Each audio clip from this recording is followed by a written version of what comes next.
internets. And interwebs. I am Scott. I am not an internet personality, but I play one on YouTube, Carr, and this is... Robert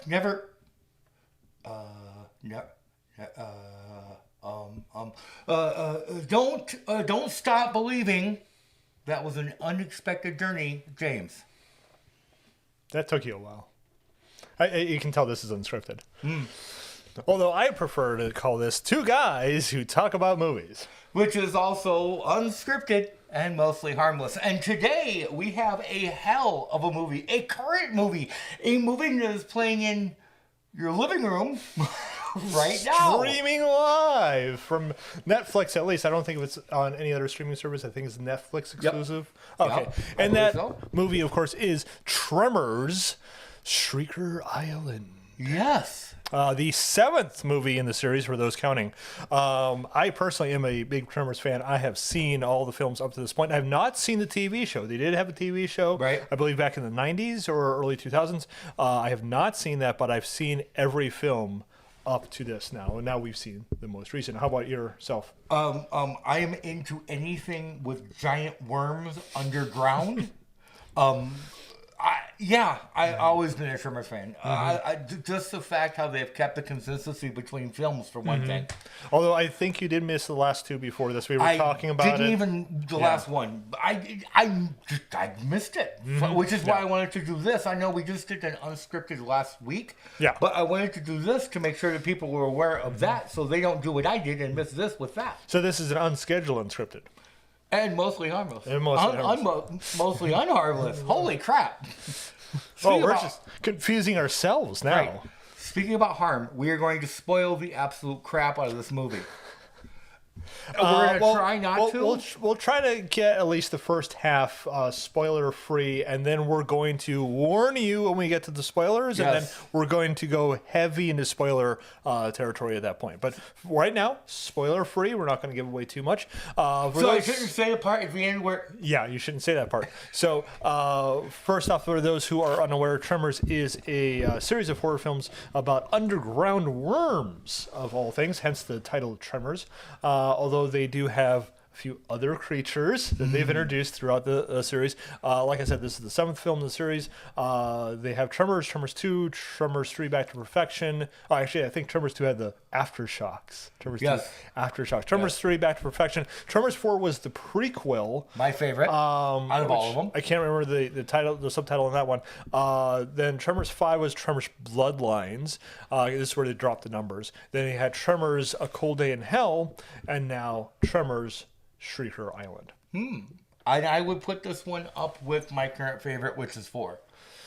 Well, there you go. Yeah. I personally did like this film, but I have a hard time deciding like what number is like the best. I might actually come up with a list one of these days. I might actually sit down, but I'd have to rewatch some of them. I can tell you that the ones that are low on my list is number 2. It wasn't the best in the series. I think they kind of redeemed themselves with 3 to a point. Yeah. And I was not a fan of Cold Day in Hell, the last one before this. So I do feel that they redeemed themselves with this one. And I was a fan of Bloodlines. The fourth one, the prequel, I had mixed feelings about because I did like a lot of the stuff they did in that. I just felt they did tried a little too hard with the ancestor of Gummer with, he's going to be the opposite of what the current day is. And I thought they just went a little too hard into that territory with that. It almost made it silly. Other than that, I liked a lot of the ideas they came up with, which were pretty cool. But let's get on to this one. So, Tremors, Shrieker Island, as the name implies, does take place on an island. It does. Mm-hmm. Technically, 2 islands, because it's an island off of, I can't remember the other place we were at the beginning. Basically, all you need to know is one island is the size of, say, Indianapolis, Indiana, and the other island is the size of a parking lot. There you go. So in this movie, it's all about a bunch of rich people who also happen to be bioengineers. Just happen. Just happen. It's something that they did as a day job to get their money, apparently. Right. But also as a side job, the leader also has a hobby of being a big game hunter. So he decides to hire, not hire, he decides to get graboids, that's the name of the giant underground worms, and they're going to make them even more deadlier than before. They're going to soup them up with gene splicing. To make them more powerful, as you do, to make them more powerful, and then they're going to have a whole bunch of rich people pay them a lot of money to hunt these things down on an island. And oddly enough, things go wrong. Things go terribly, terribly wrong. I don't know about you, but that sounds like a bad idea to me. Yeah, let's take these super predators and jack them up to 11. So yeah, as he said, things go really bad. And can we go any further without spoiling anything? Oh, no. There's a few other things we can mention because I haven't seen the trailer for this, but I would be shocked that the trailer didn't give away most of the stuff we're talking about right now, because the setup we just gave you is in the first 5 minutes of the film.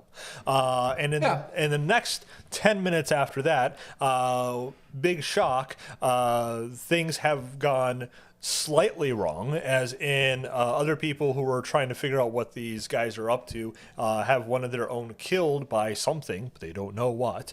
And they decide that because the thing reminds them of graboids, they're going to go and call up Mr. Gummer, who, of course, is the main character of all of these movies except for the first one. He was a side character in the first one and became the main character starting in the sequel. Just like another favorite character of mine, Charlie. Anyway, we are not talking about critters today. Come on. Anyway, we can do that another day. There are two very distinctive groups. There's a yin and a yang. Yeah. And the whole movie seems to be yin and yang. Yes. The group of hunters are very intelligent. They're scientists as well. The other group is actually there to tag elephants. To track for migration purposes. They're trying to figure out what these elements are up to. So you have the goody scientist and the not so goody scientist. Although they apparently all work for the same company. They're all part of the same R&D of this one company. And apparently the one rich guy, he's a big part of this company. And that's how he's getting away with this shit, that he's basically using the R&D department to be able to do this whole hunting thing, to make all this money, while he's still having the company do their regular stuff on the other island. So, yeah, that's the basic premise of it. And then, of course, the last two, we were introduced to a character, Gummer's son, who was supposed to kind of like take over this whole thing. They were working together. He was supposed to take over. I suspect they weren't able to get the actor back. That was Jamie Kennedy for this film. So, or he just simply decided not to do it. I'm not sure which. But because of that, they had to have an explanation as to why he was there rather than recast him, which I think is a good idea. But the explanation they give is, oh, I'm sorry, he's in prison right now. And psychedelic shrooms will get you every time coming across the state line. They don't explain it right away. Later on, halfway through the film, Gummer actually asked them why they didn't have the guy, because they just told him, well, he's indisposed, or he's just can't be there. And they finally break down, even though they already mentioned he was in prison earlier amongst themselves, not to Gummer. They break down and tell him he is in prison. Of course, Gummer asks why, and they're like, yeah, he was taking psychedelic mushrooms over the state lines. That's and he got caught. And even Gummer's like, wait, they still do that? Yeah. Which, I apologize for the long pauses. I'm trying to think of what I can say with and without spoiling it, because if you haven't seen this movie, I cannot overstate this enough. Go watch it. What we can say without spoilers is the effects on it were good. Yes, very good. The acting on it was good, for the most part. There's the one comic relief character that kind of got on my nerves a bit a couple times in this, but for the most part, it wasn't bad. And kind of going with her thing of the good, the bad, and the ugly, without spoilers. The good, of course, was what I just stated, but the bad is I feel they use slow-mo too much. It almost feels like padding. Like they're trying to get this to reach a certain length, and to do it, they're adding all this extra slow-mo.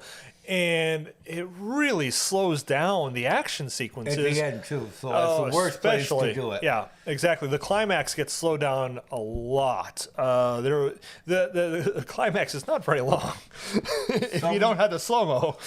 I don't know if they were running out of money at the end of there or what, but they really padded out the slow-mo. Okay, we'll talk about it in the spoiler section. We'll get that when we get to the spoiler section. There were some characters who were solely underutilized, who could have been more prominent. That was definitely a bad. They set some characters up to be this. Yeah, and we'll get more into that for the spoiler part. And then for the ugly, actually I almost put the slow-mo as the ugly because there wasn't really that much in this that I would consider ugly. No, I really can't think of anything, honestly, that would go as far as ugly. I mean, the slow-mo could have been listed as the ugly. It really could have. I would have loved to see more worm, not just the head. Yeah. I think that was also a limitation of budget. But go back and look at the first two films. They were doing full half worms, and those worms were erect, too. Yeah. They were not limp worms. They were erect, strong worms. These worms were not erect. I just realized why. Took you a while. It took you a while. Erect coming out of the ground, people. Yeah. These worms were just these limp little faces that the only thing that was really tight on them was their teeth. Yeah. Well, number one. I'm so red right now. Number one, they were using full puppets for the first two, first so many films, and now we're into CG. So, it's a little bit different. But the CG, what you're not realizing it, and I realized this because I saw the fifth and sixth film, what they did was they changed how the graboids come out of the ground. What they do is they come out of the ground spinning. So they're not like the old one where they would come up and grab you. They're spinning, grabbing their prey, and going back into the ground. They're doing the spinning for like a drilling sort of thing. So that's supposed to explain how they drill and how they get through the ground.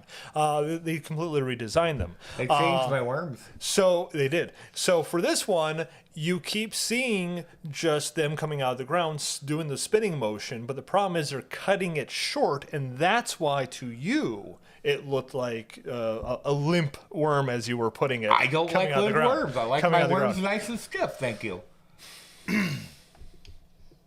There's such a worm connoisseur I was unaware of. I am. Oh my God. So that is pretty much it for non-spoilers. We gotta now move into spoiler territories.